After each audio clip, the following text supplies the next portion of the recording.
नमस्कार मित्रों, एसएससी अड्डा जीके में आपका बहुत बहुत स्वागत है। आज हम कुछ महत्वपूर्ण तथ्य करते हैं जिसमें कि चोलकालीन, विजयनगर साम्राज्य और आपका हर्षवर्धन वंश, तो इन सभी से जो संबंधित है कुछ महत्वपूर्ण तथ्य हैं उन पर एक नज़र डाल लेते हैं। आइए स्टार्ट करेंगे। स्टार्ट करने से पहले आप हमारे चैनल को लाइक, सब्सक्राइब और शेयर जरूर करें। जिन्होंने मेरे चैनल को सब्सक्राइब किया है उनका तहे दिल से बहुत बहुत धन्यवाद। तो आइए देखते हैं। चोलकालीन। चोल साक्ष्यों से हमें कितनी प्रकार की ग्राम सभाओं का विवरण प्राप्त होता है? तो जो चोलकालीन राज्य रहा था उस टाइम में हमें ग्राम सभाओं का जो विवरण मिलता है तो कितने प्रकार का मिलता है? तो ये 3 प्रकार का। 3 कौन सी थी ये? इनमें 3 थी उर, सभा और नगरम। ये 3 प्रकार का वर्णन हमें प्राप्त होता है।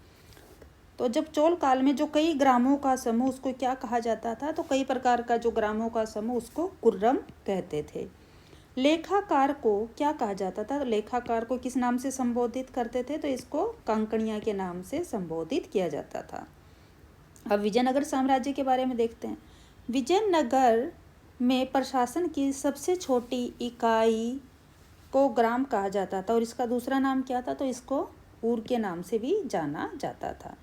गांव के हिसाब रखने वाला क्या कहलाता? तो जो गांव का लेखा जोखा रखता था, हिसाब किताब रखता था आय व्यय का, तो उसको क्या कहलाता था? उसको सेंते ओवा बोला जाता था। क्या बोला जाता था?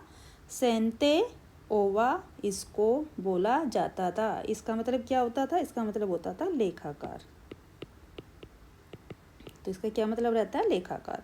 ग्राम सभाओं की कार्यवाहियों का निरीक्षण करने वाला अधिकारी क्या कहलाता था? तो जो ग्राम सभा के जो भी कार्य ग्राम सभा के द्वारा करे जाते थे, जो उनका निरीक्षण करता था, तो उसका जो अधिकारी रहता था, ऑफिसर रहता, कौन था? उसको महानायकाचार्य के नाम से जाना जाता था। क्या? महानायकाचार्य। मुगल काल के बारे में देखते हैं। मुगल काल में ग्राम प्रधान का क्या कार्य था? तो मुगल काल में जब ग्राम था तो ग्राम प्रधान का क्या कार्य रहता था? तो यह गांव शासन के बीच कड़ी का कार्य करता था। यानी कि गांव और जो शासन था, यानी कि जो राजा थे जो वहाँ पे शासन कर रहे थे, उसके बीच में जो भी कार्यवाही होती थी, काम वगैरह होता था, तो ये कड़ी का कार्य किसके द्वारा किया जाता था? ग्राम प्रधान के द्वारा। मुगल काल किस वक्त था आप जानते हैं ना? अकबर के काल में। मुगल काल पर शासन के प्रमुख का यह कौन सी थी? तो जो मुगल काल था, मुगल काल में शासन की प्रमुख, यहाँ पर इकाई लिखिएगा, इकाइयाँ कौन सी थी? तो यह थी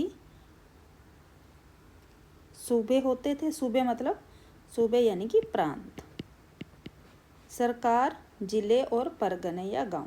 तो जब मुगल काल था उसमें कितने सूबे में इसको विभक्त किया गया था साम्राज्य का? तो 8 सूबों में इसको विभक्त करा गया था। और परगने कितने थे? 18। परगने किसने करे थे? तो ये एतमद खान के द्वारा परगनों में विभाजित किया गया था। यह कौन था? यह अकबर के नवरत्नों में से एक था। गुप्त काल। तो गुप्त काल में ग्राम सभा का मुख्य क्या कहलाता था? जो ग्राम सभा का मुख्य था उसको क्या कहते थे? तो इसको ग्रामिक से जाना जाता था। गुप्त काल में जो ग्राम का प्रशासन जिसके द्वारा संचालित होता था उसको क्या कहते थे? तो ग्राम का प्रशासन किसके द्वारा संचालित होता था? तो ग्राम सभा के द्वारा। किसके? ग्राम सभा। जो पुलिस विभाग रहता था कब? गुप्त काल के अंतर्गत, उसको अधिकारी होता था, ऑफिसर, उसको क्या कहते थे? तो उसको दंड पाशिक के नाम से जाना जाता था। हर्षवर्धन जो वंश रहा है तो उसमें देख लेते हैं। प्रशासन की जो सुविधा के लिए हर्ष ने साम्राज्यों की किसमें विभक्त किया था? तो उसने प्रांतों में यानी कि सूबों में इसको विभक्त किया था। किसने? हर्षवर्धन के समय में। प्रांतों को क्या कहा जाता? तो इनको मुक्ति कहा जाता था। क्या? इनको दूसरा नाम इनका मुक्ति था। ये किस वक्त में था? हर्षवर्धन काल में। धर्म शासन के प्रधान को क्या कहा जाता था? तो जो धर्म प्रशासन का प्रधान होता था उसको ग्रामाक्ष पट्टिलक कहा जाता था। क्या? ग्रामाक्ष पट्टिलक कहा जाता था। और यहाँ पर भी क्या था? जो पुलिस विभाग रहता था, यहाँ पर पुलिस विभाग इसमें भी जो होता था उसका जो अधिकारी होता था उसको क्या कहते थे? तो उसको भी यहाँ पर भी क्या कहा जाता? दंड पाशिक या फिर उसको दांडिक। क्या कहते थे? उसको दांडिक के नाम से जाना जाता था। ये कब की बात कर रहे हैं हम कर रहे हैं हर्षवर्धन वंश में, जो स्थानीय स्वशासन था उसके टाइम में। अब सल्तनत कालीन देख लीजिए। तो सल्तनत काल में क्या था, प्रांतों व अन्य विभागों से प्राप्त आय व्यय का लेखा जोखा कौन रखता था। तो जो आय व्यय का लेखा जोखा रखता था कि कितना आय आ रही है, कितना व्यय हो रही है, यानी कि कितना खर्च हुआ है और कितना पैसा आया है, जुड़ा है, तो इन सब का लेखा जोखा जो रखता था उसको मुशरिफ ए मुमालिक कहा जाता था। गुप्तचर विभाग का प्रमुख अधिकारी कौन कहलाता था, तो उसको बरीदे मुमालिक के नाम से जाना जाता था। क्या, बरीदे मुमालिक। अच्छा, दिल्ली जो सल्तनत थी कि इसके प्रांतों को क्या कहते थे, इसके प्रांतों को इख्ता कहा जाता था। क्या कहा जाता, इख्ता, रिख्ता, या फिर इसको सूबा भी कहते थे। क्या, सूबा भी इसको बोला जाता था। किसको, जब दिल्ली सल्तनत में। अच्छा, जो इसका शासक था उसको क्या कहते थे, जो इनका शासक होता था, शासक, उसको क्या कहते थे, इसको नायब वली मुफ्ती के नाम से भी इनको जाना जाता। ठीक है, अब देखते हैं। साथ ही आपको पता है सल्तनत काल जो था इसमें सबसे बड़ा इख्ता कौन सा था, तो जो दिल्ली सल्तनत का जो ये काल था इसमें सबसे बड़ा इख्ता था, बड़ा जो था, बड़ा इख्ता कौन सा था जब, तो यह था आपका दिल्ली। दिल्ली सबसे बड़ा इख्ता दिल्ली था, और जो छोटा था वो कौन सा था, वो था पलवल। पलवल छोटा, सबसे छोटा इख्ता था पलवल।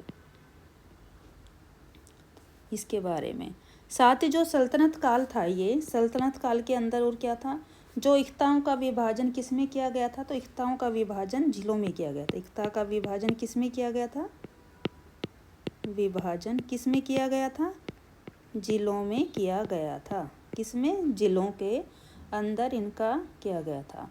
और जो इनका अधिकारी रहता था, जो इख्ता था उनका जो अधिकारी होता था उसको क्या कहा जाता था, तो इसको शिकदार कहते थे। क्या कहते थे, शिकदार।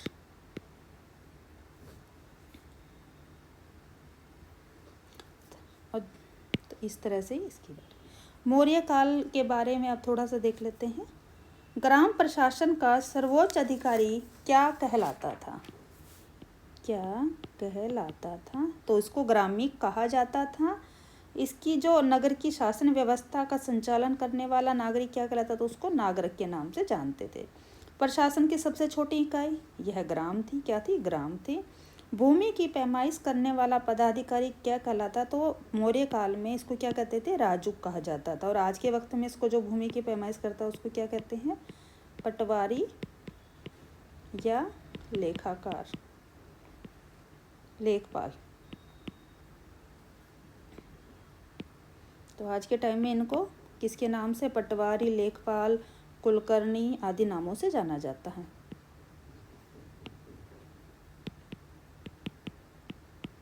लेखपाल, कुलकर्णी, तलेटी आदि नामों से इसको जाना जाता है। पहले काफ़ी वीडियो डाले गए हैं तो सब डिटेल मैंने यहाँ पर आपके पीछे दी गई हैं। तो आज ये कुछ प्रमुख तथ्य लिए थे रिवीजन के तौर पर। तो आपको हमारी जानकारी कैसी लगी, अगर अच्छी लगे तो चैनल को ज़्यादा से ज़्यादा लाइक, सब्सक्राइब और शेयर ज़रूर करें। धन्यवाद।